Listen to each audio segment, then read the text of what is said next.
Bum bum bum. Bum bum bum bum. Bum bum bum bum bum bum. Bum bum bum. Hey everybody. I know my theme song gets better every time. So one of the questions, I know you're here for the answer. The question is, what is better than the simultaneous sip? Answer, nothing. Nothing is better than the simultaneous sip. In the entire world, oh, sure, you think the birth of your children, your marriage. You might think world peace, feeding the hungry, stopping climate change. You might think those are important things, but I think they're overrated compared to the simultaneous sip. And all you need to participate, to feel the amazing, intense pleasure of the dopamine hit of the day, to get your day off right, is you need a cup or a mug or a glass, a stein, a chalice, a tankard, a thermos, a flask, a canteen, a vessel of any kind. Fill it with your favorite liquid. I like coffee. And join me now for the unparalleled pleasure, the simultaneous sip. That's right, not a damn thing is better than the simultaneous sip. Well, let's talk about some stuff. As many of you remember, when Jeffrey Epstein's death was announced, 99.9% of the world said, he was murdered. Murdered, I say. People got in there and they murdered him right in front of our noses. And I, alone on planet Earth, as is what I'm used to now, alone on planet Earth, I said, not so fast. Sure, everybody on Earth wants him dead, but if you have a hypothesis that says incompetence could have been an explanation, well, I go with the odds. And so my prediction was that as we learn more and more about the Epstein death, that we would not find additional evidence that he had been murdered, but that we would find additional evidence that it was a suicide. Now, the latest news was he had broken neck bones. Now he was found hung in his cell, and of course the first article I read makes it sound like, well, broken neck bones, and then it starts out by saying that is consistent with being strangled, and it is. It is also consistent with hanging yourself. Apparently, there are two ways that typically you'll see this sort of thing, which is one is suicide and the other is somebody kills you. So you have evidence that's compatible with both. Do you remember the so-called shrieking? So when it was reported that it was heard there was some shrieking around the time of the death, I said, could the shrieking be coming from a man? Because when a man shrieks, what word do you use to describe it? If you hear a man, let's say, making a loud verbal noise in distress, what's the first word you think of? Scream. I heard a man screaming, right? Would you say shriek? Now suppose you heard a loud verbal sound coming out of an adult woman's mouth. If you heard let's say a very troubled, large, loud noise coming from the mouth of a woman in the distance, and she was very troubled, would you call that a scream? Well, you might, but you might call that a screech. So it was revealed today that one of the two guards that were asleep, was a woman. So my theory that it was suicide said that the shrieking was probably one of the guards. And now we find that one of the guards was a woman. Now, I don't know what percentage of total guards are women. It might be pretty high now. Maybe it's higher than I think it is. But that was my hypothesis, was that a woman was one of the first ones to find him and realized that her life was going to have some trouble. Not only did she have to deal with a dead guy that was on her watch, but her life is not going to be the same because of this. So we don't know everything about this, but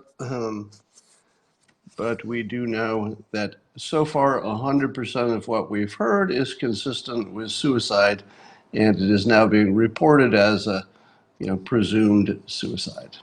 So I don't believe anybody in an official capacity is calling it anything else. Am I right? Is there anybody in an official capacity who is expressly leaving open the murder hypothesis? Of course, they have to look into it and they have to get all the details. But have you heard anybody official who actually knows something say, well, we haven't ruled out murder? I don't believe. Well, Rudy's a political animal. Somebody said Rudy Giuliani, but he's a political person. All right, here's more evidence of the simulation. Here's a true story from the headlines. Andy Dick was a dick who grabbed a guy by the dick, allegedly, and therefore that guy came back and punched him in the face. So the guy who punched Andy Dick in the face, and looks like he injured him pretty badly, which is no joking matter, claims that it was provoked, although not at the moment, but rather moments before. He claims that he had said goodbye to Andy Dick, said good show or something, and that Andy Dick had winked at him and grabbed his crotch. And then I guess he thought about it for a moment and then came back and punched him. Now, who knows if that's true, first of all, but let's say it's true. What exactly is the legal treatment for that? How long do you have to wait, or how soon after being sexually assaulted can you punch somebody in the face and almost kill them before it becomes illegal? I don't know the answer to that, do you? If somebody, if you're in public and somebody grabs you by your genitals in public, could you legally immediately punch them as hard as you can in the face and kill them? And actually kill them. Let's say there were witnesses, so there's no doubt about what happened. If somebody came up to you and grabbed you by your junk, and you knew that they were doing it for sexual purposes, because Andy Dick was bisexual, I believe, could you punch them as hard as you want and actually kill them and get off as, no, it just happened in the moment, it was just a reaction? I don't know. I think so. Suppose you walk away for 10 seconds because you were just sort of disoriented for a moment, and after the guy's let go, 10 seconds later you walk up and punch him and kill him. How long, what is the waiting period at which point it becomes a crime? I don't know. So I guess the legal system will sort that out. And if he was actually grabbed by his crotch, I'm sure there were witnesses, so we'll probably find that out. All right. Kamala Harris is getting a lot of pushback for, quote, politicizing the latest shooting and police action in Philadelphia.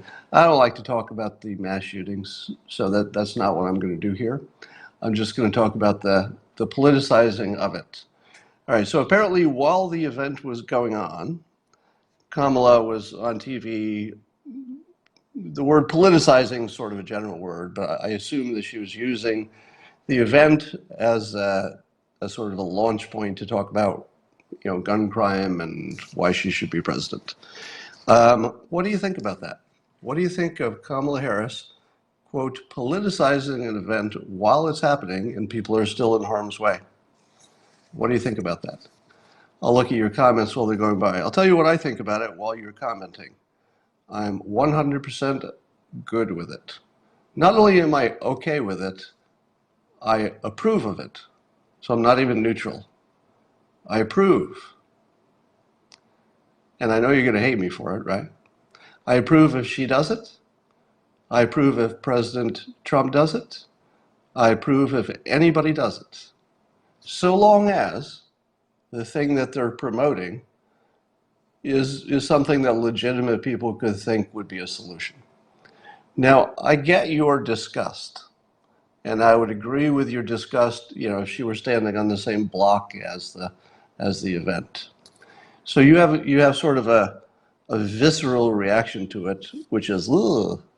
And I can't talk you out of a visceral reaction. So if you just have like a human reaction of, ugh, I completely get that, but there's no reason for it. Right? It's not a reason-based reaction, it's just a, ugh. Now, should we make decisions based on your feeling of, ugh? Probably not. It's probably not the best way to make a decision. Here's my point. If you want to get something done on a topic of great national importance that is totally roadblocked, do you believe that anything is going to happen with guns? I don't. Don't you think there's just a complete inability to do anything about guns? Yeah. What would you do with a problem that could be solved in the normal, polite ways and the normal routines that you use to solve problems? Well, if you do something gross in an environment where something normal would work just fine, I think you have to answer to that. Why are you being gross? Why are you being so inconsiderate of the victims? Like, why are you being so icky and ugh when there's death happening right now? Why are you doing that? Now, if there were some other alternative to solve this, what she perceives and much of the country perceives as a major gun problem, if there was some other normal way to do it, I'd say, well, you should be doing it the normal way. Why are you being a jerk? You don't have to be a jerk. Just use the normal process. Use the Congress, get some votes, do that sort of thing. But the one thing we know for sure is that that won't work. We know that we don't have in this country any kind of a process. There's no process. We don't have a Congress that can pass a new law. We don't have anybody saying, hey, let's test it small and see how it goes. Now, hold on. It's irrelevant that you say there's no gun problem. Do you get that you could be right or you could be wrong, but do you get that's irrelevant to the conversation?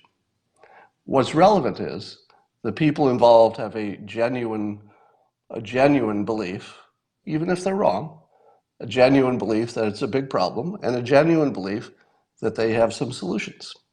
Under those conditions, that person is operating ethically and morally, as I'm going to explain a little bit more, even if they're wrong about the facts.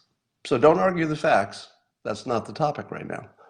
We're talking about whether somebody is icky for politicizing the shooting. So here's my take on it. If you can't solve a problem any other way, trump it.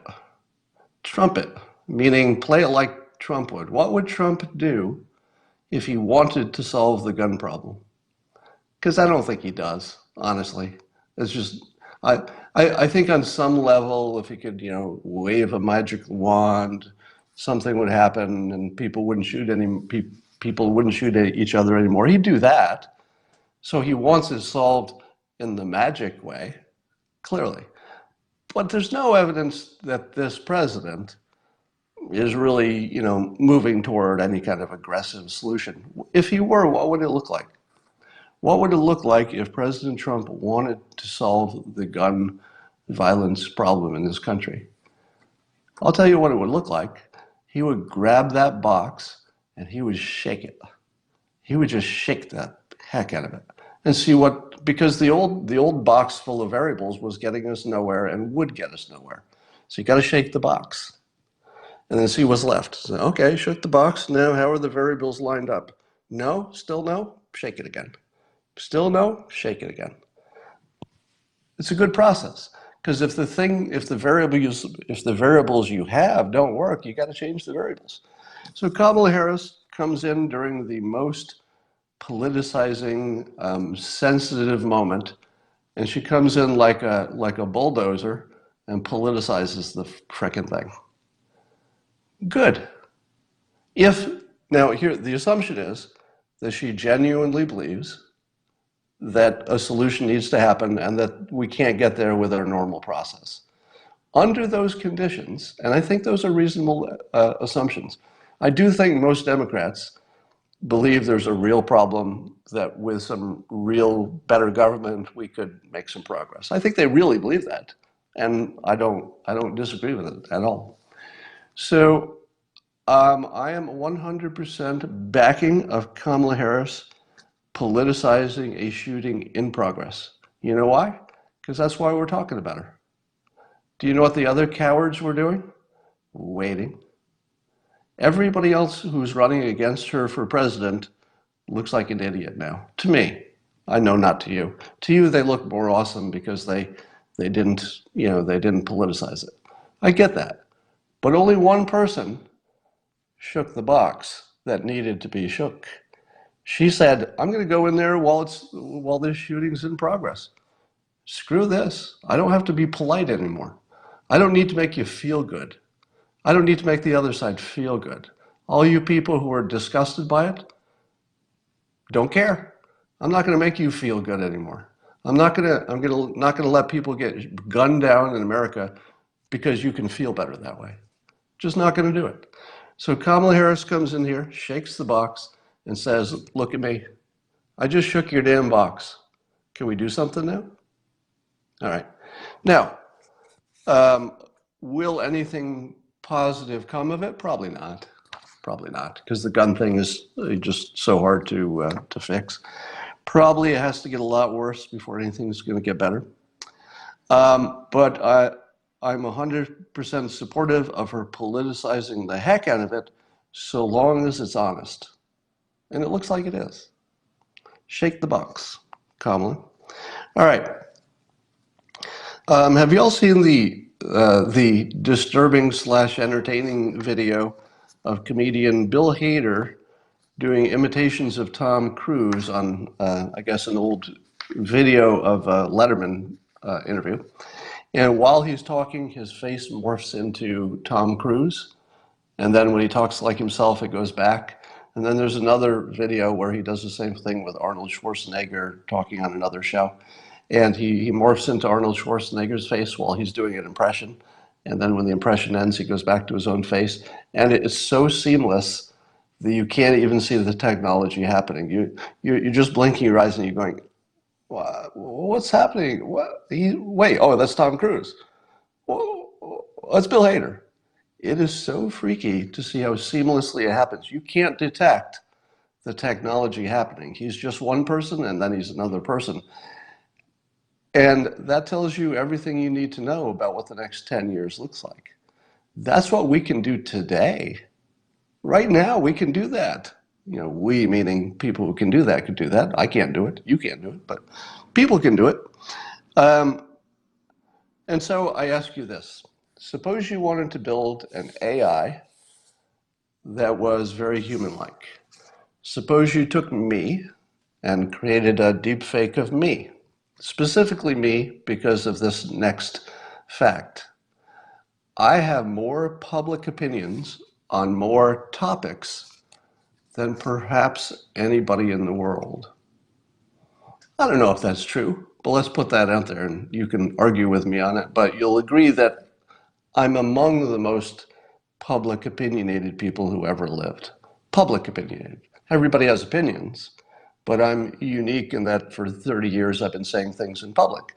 Interviews and the Dilbert cartoon and blog posts and videos and books, etc.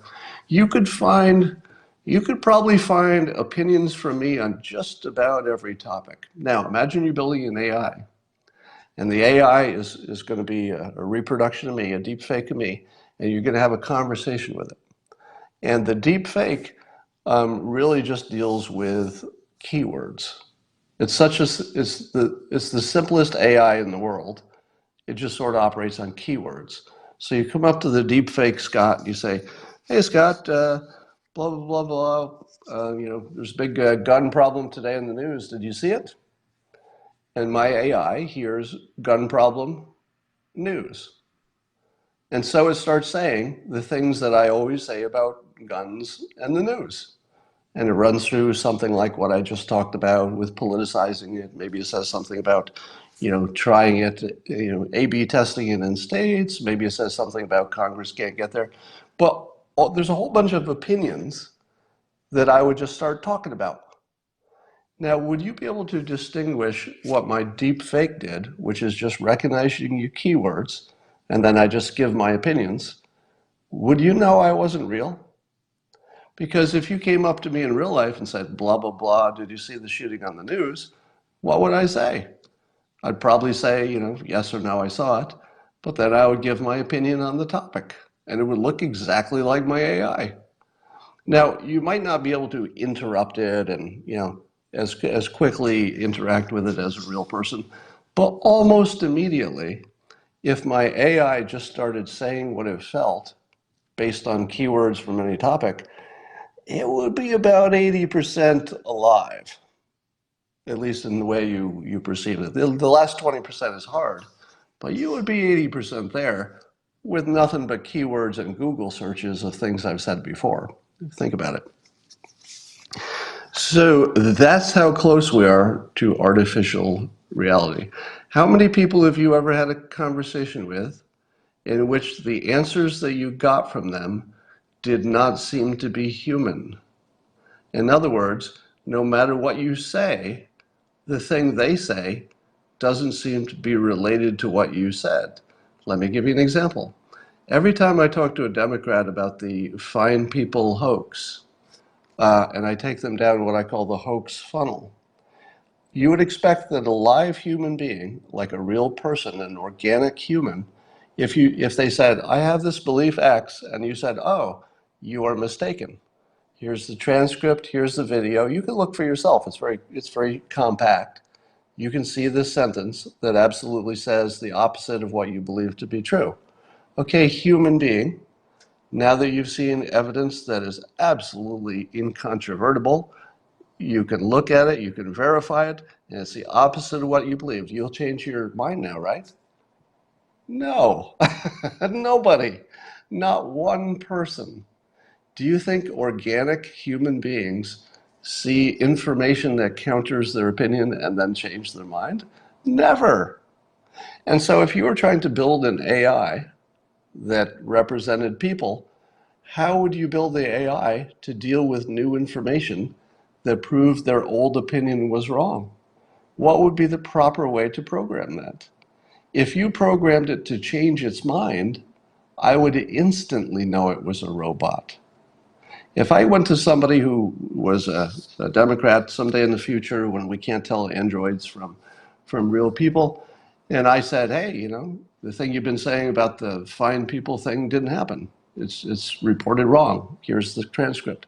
And let's say this creature looked at the transcript and said, I have been wrong all along. It seems that my information was inaccurate. I changed my opinion now completely to now agree with you, and I disavow everything that I said 5 minutes ago. You'd know you were talking to a robot. It would be instant. You'd be like, robot. Robot. So how long will we have to go before we realize the central truth of human beings? We can't program artificial intelligence because there's no real intelligence. You can't make a photocopy of a nothing. If you photocopy a nothing, something that doesn't exist, do you know how many pictures of unicorns we have? 0. The reason you can't take a picture of a unicorn is they don't exist. How many pictures of the Loch Ness Monster that are actually real pictures do we have? None. I guess that's a bad example because we have some fake pictures. But if you try to build an artificial intelligence, it's not going to look like a human. Sorry. Someday, by the way, I'm pretty sure that nobody else in the world is saying publicly, or at least as often, as what I'm saying. That you can't build artificial intelligence because there's an illusion involved. And the illusion is that the humans are intelligent. Once you lose that illusion, you could build artificial intelligence like that. Someday, somebody's going to build an AI based on that truth that people are not rational. And when you talk to it, you're going to say, holy hell, I think I'm talking to my coworker. Because it's like talking to a wall. And you say to yourself, oh, talking to a wall, does that sound like a human being? Yes, yes, that's exactly what talking to a human being sounds like. Talking to somebody who can't hear you, can't reason, and can't change their mind. That's what it feels like. All right, too much on that. Thomas Friedman, well-known Democrat, no lover of the president, no lover of Republicans in general, interestingly, says that the getting tough with China, which Trump has done, was the right move. Now, Friedman suggests that the trade war and the tariffs are not the right way to deal with it, but that we had to put our foot down. In other words, we could no longer keep going the way we were going with our current trade deals. So even Friedman says, no, you couldn't do that. You just couldn't continue with those lopsided deals. That's a big deal. It's a big deal. And you see, I think even Bernie has agreed with the president on that. But Friedman says that he would have preferred the TPP over the trade wars with China. And that's the opposite of what the president did. And so I look at that and I say, huh, let's talk to a human being. And I want to make sure I'm not talking to any androids or any artificial intelligence. So let's talk to a human being. So I'll go up to a human being and I'll say, hey, Thomas Friedman thinks TPP would have been a better deal than tariffs. What do you think, human being? What would the human say? Oh, what's a trade deal? Can you remind me what a tariff is? China, oh, we do trading with China? Okay, I wasn't aware of that, but okay. And TPP is some kind of toilet paper thing? What is the TPP? Some kind of trade deal with, what's different between TPP and making a deal with China? I don't know what any of those things are. Or to quote Family Guy, I don't know about any of that. How can the average human being look at this statement and have an opinion? Here's the statement. TPP might have been a better way to go instead of tariffs with China. What? I don't know. Maybe. Do you think Thomas Friedman knows enough about either TPP or tariffs with China? Is he an economist? I don't know. Maybe he is. Like, I look at that and I say to myself, this might be the smartest thing anybody ever said, or the dumbest thing. I can't even judge if it's the smartest thing anybody ever said or the dumbest thing anybody ever said. Now, Friedman's pretty smart, so I'm going to lean toward there's something there, but I don't know what. I can't judge it. Can you? So to Thomas Friedman, I say, first the compliment. Smart guy, does good work, writes good books. Secondly, you've overestimated the understanding of the public severely. We don't know what TPP is. We barely know what a tariff is. And we certainly don't know how it's all going to play out. Nobody knows even what the old trade deals were to know exactly what it is that we want to do differently. Here's my prediction. You ready? We will never have a comprehensive trade deal with China. I believe that we will simply evolve away from it because it appears that their business model, if you will, is power and not compromise. It's sort of an American thing to even offer a deal that's fair to both sides. It's a very American thing. Somebody says goalpost moving. If you're referring to me, I did believe that we would get a China trade deal. That was before I understood that they didn't want one. The minimum requirement for having a deal is that both sides want a deal. But what we're learning is that China doesn't want a deal. They want the same thing that they had, which is an unbalanced deal. So the only thing they want is the one thing we're not going to give them, at least under the Trump administration. So you don't have two sides trying to find a deal that's good for both sides.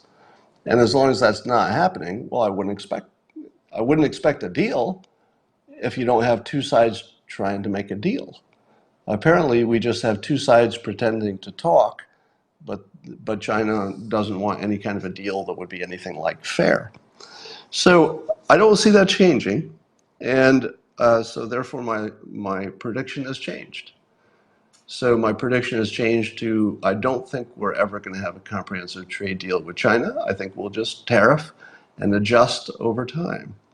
Well, here's a economic rule that's one of the best, most useful rules of economics you'll ever hear. Here's the sort of thing that only people who deal with economics and spend some time studying it would know. It's very simple to know, and it explains a lot of stuff. Like you could be the smartest person in the room if you only know this one thing. You ready? Here's the one thing. Markets adjust. Whatever the rules are, or whatever the situation is, you can either change the situation or you can just wait, because the market will simply adjust to whatever. If you change the tax law, the market will be discombobulated for a little while, but if you check back in 10 years, the market adjusted. The market adjusts to anything, just about anything. The market adjusts over time. So if we were to say, okay, it looks like we can never have a deal with China, the market would have discombobulation in the short term where everybody said, oh, my hair's on fire. What do we do? We don't know where things are going. What will become of us? And then you'll check back in 10 years and you'll find that Central America is just bristling with new companies that moved from China to be closer to the markets. It took care of the immigration problem by absorbing labor in Central America. And we no longer have a dispute with China because we just tariff them, they tariff us. It all works out in the long run. So remember that rule. Markets can adjust to just about anything, except maybe socialism, I suppose. Somebody was saying. So as long as you have freedom and capitalism, and money can move across borders, and ideas can move, and people have freedom of expression, freedom to try things, freedom to try startups. As long as a lot of things can be tried and fail, and still as long as a few things work, you're moving forward. As long as we have the economy that looks the way we look, markets adjust. So I say no deal with China. Let's talk about Hong Kong, because that comes into the same topic. Here's my prediction on Hong Kong. Are you ready? China wins. China wins. So whatever it is that China wants out of Hong Kong, I think they want to impose their legal system, and Hong Kong wants to keep their semi-autonomous legal system. There isn't any other way this can go. So imagining that there are two potential outcomes, I don't know. There really aren't two potential outcomes. There is one potential outcome. In the long run, big China gets what it wants. Because Hong Kong, remember, I may have some of my history wrong, so I'm just spitballing here. But originally, Great Britain owned Hong Kong, and there was, I think, a 99-year lease, because even Great Britain knew that although they had a claim to Hong Kong, they couldn't hold it because it's right there in China, sort of China adjacent. So there was no way in the long run, there was no way that Great Britain could keep it. So it's a British protectorate, somebody saying. That might be the better way to describe it. In the long run, Great Britain knew that they couldn't keep control of something that's literally sitting right on China's doorstep and claimed by China. It just wasn't going to happen. And it's the same situation now. In the short run, China might say, well, we might have to, things are getting violent, so we might have to back off for a little while. But in the long run, China's going to get everything they want in Hong Kong. The residents of Hong Kong probably just need to get used to the fact that the Chinese government will be able to accuse them of crimes, extradite them to China proper, and do anything they want with them, just like every other citizen of China. So I'm pretty sure that that's the way Hong Kong is going to go. If you see the opposite happening, if you see China saying, all right, you people in Hong Kong can have your autonomy, we back down, what would that do to everybody else in China? Remember, China's got a lot of different groups and it's just this gigantic sprawling place.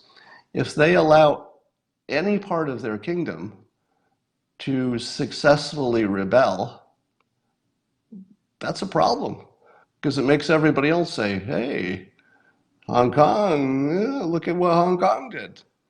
So China doesn't have an option of losing in the long run on Hong Kong.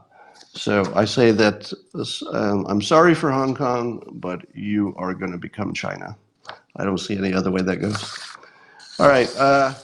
Trump tweeted on this topic. He says, I know President Xi of China very well. He is a great leader who very much has the respect of his people. So this is one of the things that Trump does well. So he starts with respecting President Xi, which is probably the right play every time. So he starts with respect, and then he can get a little critical. He is also a good man in a tough business, in quotes. So he's acknowledging that Xi has a tough job running a big, sprawling enterprise there. And then Trump says, I have zero doubt that if President Xi wants to quickly and humanely solve the Hong Kong problem, he can do it. Personal meeting. So Trump seems to be offering to be part of this process. Now, what Trump says, I agree completely. He says he has no doubt that if President Xi wanted to quickly and humanely solve it, he could. Well, of course. But do you know what President Xi is unlikely to want? To quickly and solve it in a humane way. He doesn't want that. What he wants far more than that is to exert control over Hong Kong. So, sure, President Xi could solve this humanely, no doubt about that. Why would he? I don't think it's even good for him. In fact, if I were an advisor, I hate to say this, but if I were a personal advisor to President Xi, would I tell him to take a meeting with President Trump and then change my mind and solve things in Hong Kong? That's like the worst idea ever because it would make Xi look weak and it would set the precedent that rebellion works sometimes. Doesn't want that. So whatever's going to happen in the long run, China will prevail over Hong Kong because what else could happen? All right. People are talking about the stock market and how that's going to affect Trump's reelection. So everything gets filtered through the 2020 election at this point until then. And so the big question is, if the stock market takes a reversal, will Trump lose his support? And especially if the Democrats can blame him for the China part of it and therefore blame him for whatever minor recession happens. Here's my guess. I think the market is going to be pretty darn choppy. And it makes you wonder what the so-called, elite masters of the world are going to do.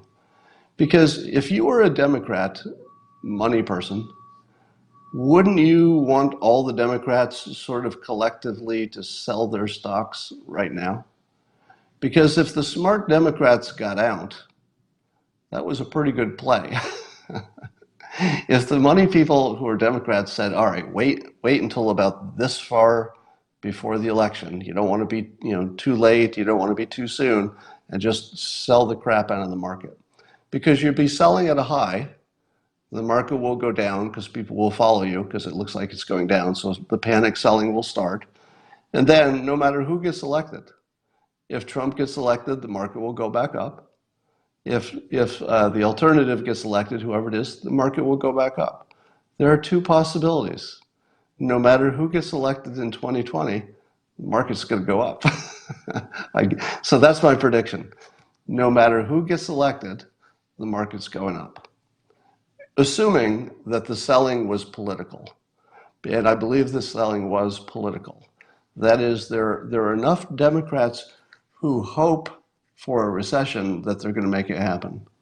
Because you don't need everybody to agree there's going to be a recession. What percentage do you need? 20% of the Democrats? Would that be enough? If 20% of Democrats suddenly and coordinatedly, even if they don't coordinate with each other, but just sort of mentally they all know it's time, if 20% of Democrats sold their stocks at a high, number one, good play, because I don't think we're going to see the high that we recently had for a while, at least not until election. If they sold it for the high and they're going to wait to buy it back on election day, smart play. Very smart play. Smart enough that I wish I'd done it. If I could have sold all of my stocks a month ago or whenever it was at a nice high and not bought them back until election day before we even know what the result is, I would have done that. I would have sold every stock and I would have waited until election day because I think Democrats are going to artificially depress the market because they want it to go down so badly. And things sort of go in the direction you want them to go, right? If you've got tens of millions of Democrats who are investors who are willing and actually prefer a short-term pullback in the market just so they can get their political preference, they're going to act in ways that make that happen. And then the panic sellers will follow them because they'll say, oh no, it's a depression, sell, sell, sell. Now what you should see, if it's political selling, here's what you should see. You ready? If you see the market get killed between now and 2020 and stay low, at the same time that profits are good and unemployment is good, you saw political manipulation. If the market goes down and then for its own reasons, unemployment turns bad and profits turn bad, well then I'd say, okay, the market is anticipating the change in the market and that's just like normal. But if you see a disconnect, wait till you see your first stories that say, wait a minute, the market's down, but all of the things that normally drive markets are looking good.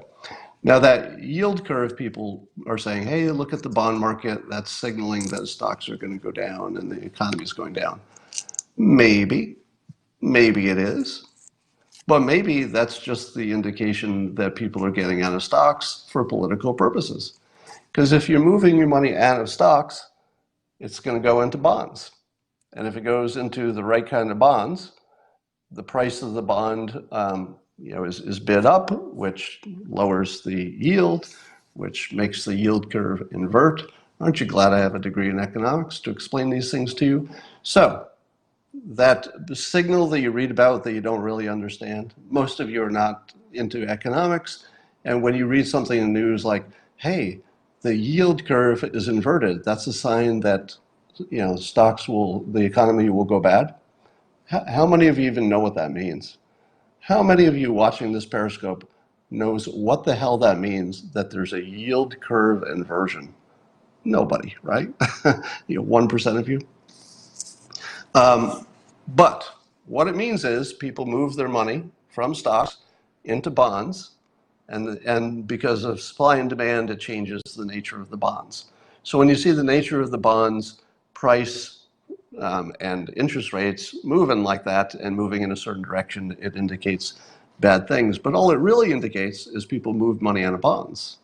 That's all it indicated. I'm sorry, moved money out of stocks and into bonds, certain classes of bonds.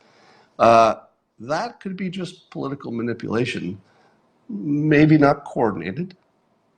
Perhaps it could just be lots of people thinking in the same way. It's like, I don't know, maybe it's risky. That's another reason to sell my stocks now. But I'd certainly like to see that stock market go down. So here's what I would do. If I were a Trump supporter, you might do what I did. I sold a lot of stocks last week. I don't want to brag, but I got out early. Now, I didn't sell my whole portfolio, but there was a certain targeted number of stocks that I wasn't crazy about keeping anyway. Normally, I would have sold those holdings and moved them into something, probably just a unmanaged fund. But instead, I moved it into cash, and I might not put it in the stock market until closer to the election. So I'm going to wait to see if there's any way to tell there's a bottom to this thing. But I sold some serious stocks, and I'm glad I did. All right. Let me say again. I haven't said it yet. This Periscope. I am not a financial advisor. Do not take your financial advice from me. I can tell you what I've done, but absolutely, you should never, ever, ever, ever, ever take take advice from cartoonists on finance. This is not a finance recommendation. All right. Did you see Steve King, Representative Steve King, got in trouble again? The latest thing he said, there's some weird quote taken out of context. If there hadn't been rape and incest, there wouldn't be many of us here. And I'm thinking, well, I think I understand the context, that there were a lot of those things in the past. I don't know what, the clip is taken out of context, so you'd have to sort of guess what he was talking about. But I gotta say, talk about something that would be hard to defend. Yeah, I don't know how he's gonna defend that one. Good luck on that. And somebody says he's right. Like that matters. Does it matter if he had a mathematically accurate statement? Probably not. I mean, I don't know what point he was making, but the fact that he said it at all is is pretty shocking. All right. What good is cash holding? Loser thinking. I didn't say I'm going to hold it in cash. I did not say that I'm holding cash. All right. Somebody said, what is offensive about that statement, though? Well, nothing. Nothing. There's nothing offensive about it. It just makes it look like people shake their heads and say it sounds like crazy talk. But I think that has to do with the fact that it was taken out of context. If we saw it in context, I doubt it would sound the same. But the fact that he said those words out loud, he sort of walked himself into a trap. I also, yeah, I'm not going to tell you. I was going to say something else, but I wouldn't want you to be influenced by it. You should test your persuasion worldview by predicting stock markets. Well, predicting stock markets is sort of a fool's game, except for the very big long-term moves. So I would take the Warren Buffett approach, which is long-term. Holding U.S. equities is a really good deal. But apparently even Warren Buffett is sitting on a gigantic pile of cash. So I think he thinks businesses are too expensive at the moment.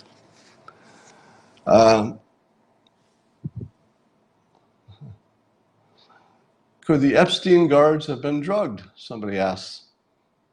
Yes, in the anything's possible world. But as I was explaining yesterday, my own experience as a overnight security guard is that falling asleep is the norm. I probably had at least a little bit of a nap every single time I worked that job. And I would be amazed if prison guards don't catch a nap when they're working overnight in 12-hour shifts, absolutely no stimulation, and all the inmates are just literally just sleeping in their beds. I got a feeling that taking a nap under those conditions is closer to normal. Here's what I don't expect you'll ever learn. You will not learn that the two security guards who slept during Epstein's death, you will not learn that it's the first time they ever took a nap at work. I don't know if they'll ever admit how many naps they took, but it's probably closer to every time than it is closer to rare. That's my guess, is that it's more likely they took at least a little bit of a nap every night. It was probably one of the benefits of the job. I guarantee that at least some of those guards thought, this is the best job in the world. I can just take a nap, falsify my time card, and blah, blah, blah. Oh yeah, so we've got the story of the allegedly there's a portrait, a painting at Jeffrey Epstein's one of his homes. Which one, New York or the island? I forget. In which there was a door open and the painting was spotted of allegedly Bill Clinton. At least this is what the grainy photograph looks like. Bill Clinton in a blue dress and heels. What's that all about?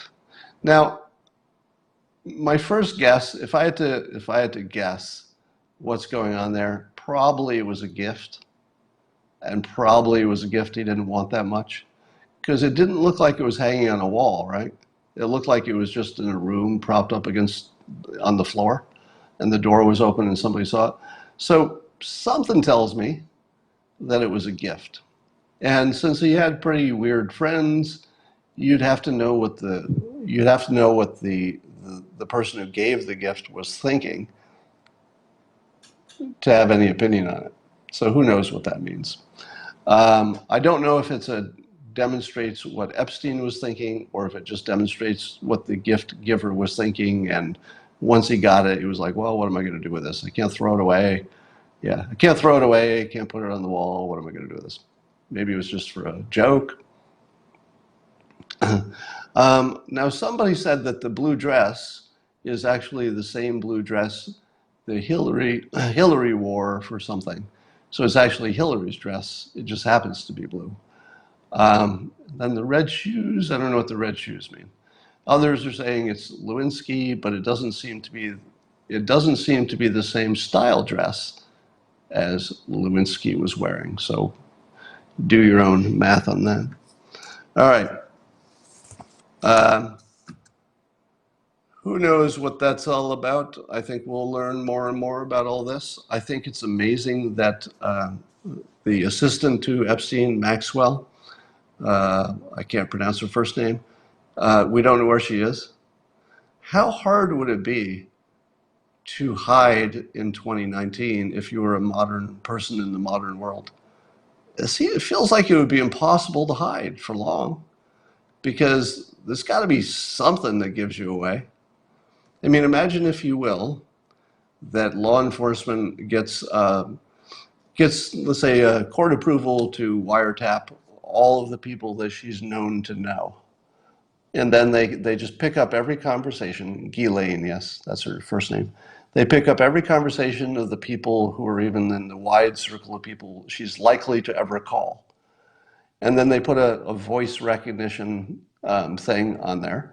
And they just record all the conversations of people she might remotely want to contact ever. And then they just search for her voice. And when her voice pops up, they track the call. Boom. Somebody said she was found. They found her in New England? I don't believe so. There's reports of finding her, but there's no confirmation. I understood there was some home they thought she was in, but that's not been determined. No technology if you're hiding. Yes, it is entirely true that she might simply be avoiding all technology, and she might not be speaking into any kind of a phone, etc. But remember, all she'd have to do is walk past a digital assistant. You know, I'm pretty sure the government can turn on your phone and listen to see if she's there, right? Can't the government activate my phone and listen to this conversation right now if they want to? If they want to? I think they can. I don't know if they use that kind of technology for ordinary crime solving, but I think they can. Somebody says you could have voice altering technology. Yeah, you could. Do you think she has that? I don't know. You could. I just don't think she has that. All right, we'll see if she can run forever. This will be a second part of the story that's fun to watch. But that's all I got for today, and I will talk to you tomorrow.